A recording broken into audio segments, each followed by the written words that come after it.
Senhora presidente, peço a palavra também.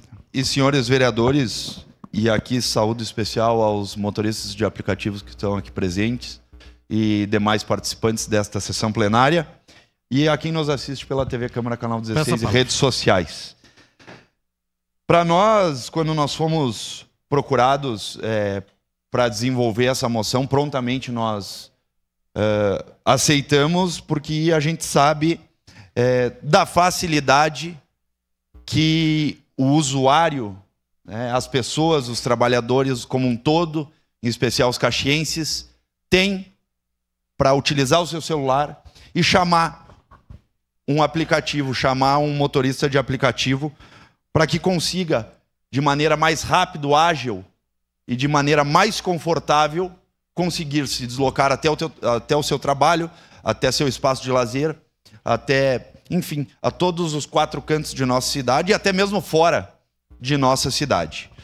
E aqui é importante ressaltar que essa moção ela é muito importante e a pressão, sim, ela tem que começar na base, nas cidades, porque cada um dos vereadores que estão aqui nesta casa tem os seus deputados estaduais e federais que o representam.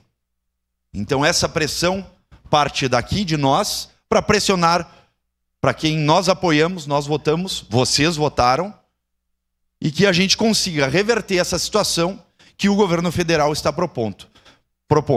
Porque é inadmissível que os senhores que estão aqui paguem mais, já recebem pouco, já tem que deixar uma taxa para o aplicativo, que é bastante, recebem pouco e tem que se matar trabalhando por vezes 10, 12 horas por dia. Ou até mais.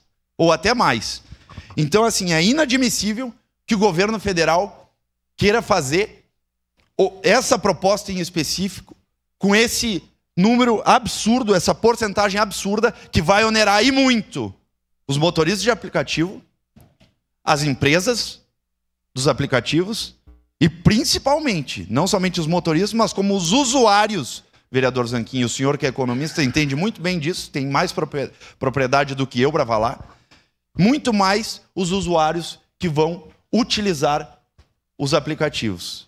E a minha preocupação maior é a seguinte, que a população ela deixe de utilizar o aplicativo.